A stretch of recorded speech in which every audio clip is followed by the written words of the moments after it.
নমস্কাৰ। আজি মই মুছলপুৰ সমষ্টিৰ হৈ পেলাই আমাৰ মুছলপুৰবাসী ৰাইজক এটা কথা ইনফৰমেশ্যন দিবলৈ গৈ আছোঁ। অহা অতীৰে বহুত জলদিয়ে আমাৰ মুছলপুৰ সমষ্টিৰ পৰা আমাৰ বাক্সা সদৰত এটা SIRBৰ এটা ইনষ্টিটিউট এটা গঠন আহি আছে।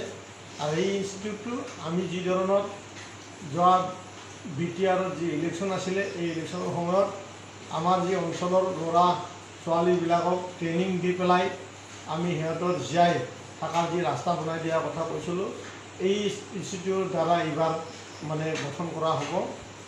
এই ইনষ্টিটিউটত আমাৰ ল'ৰা ছোৱালীবিলাকে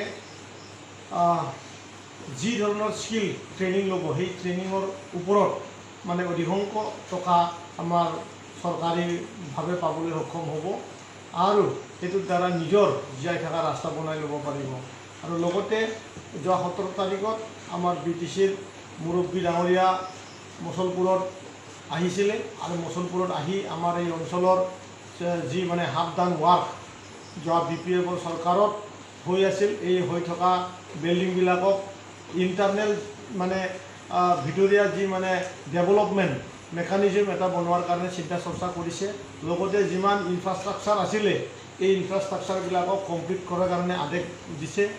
আৰু মুছলপুৰত থকা কালচাৰেল কমপ্লেক্স, এই কালচাৰেল কমপ্লেক্সটো 3 মাহৰ মূৰতে অসমৰ ভিতৰতে এটা শ্ৰেষ্ঠ কালচাৰেল কমপ্লেক্স বা গেষ্ট হাউচ হিচাপে চিনাক্ত দিয়াৰ কাৰণে আমাৰ PWD ডিপাৰ্টমেণ্টক হুইপ জাৰি কৰিছে, কথা কৈছে।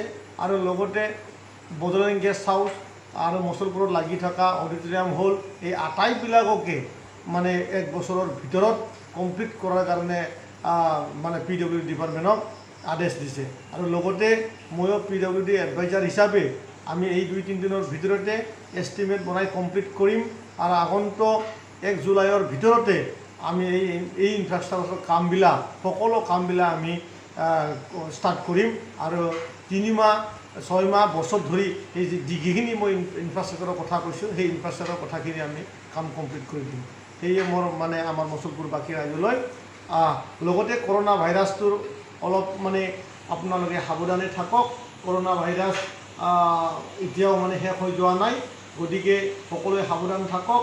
আমি গাঁৱে গাঁৱে মাস্ক বিতৰণ কৰিছোঁ, চেনিটাইজাৰ বিতৰণ কৰিছোঁ, যেন সকলোৱে চেনিটাইজাৰ আৰু মাস্ক ব্যৱহাৰ কৰে আৰু নিজৰ ঘৰটো যাতে সুৰক্ষিত থাকে।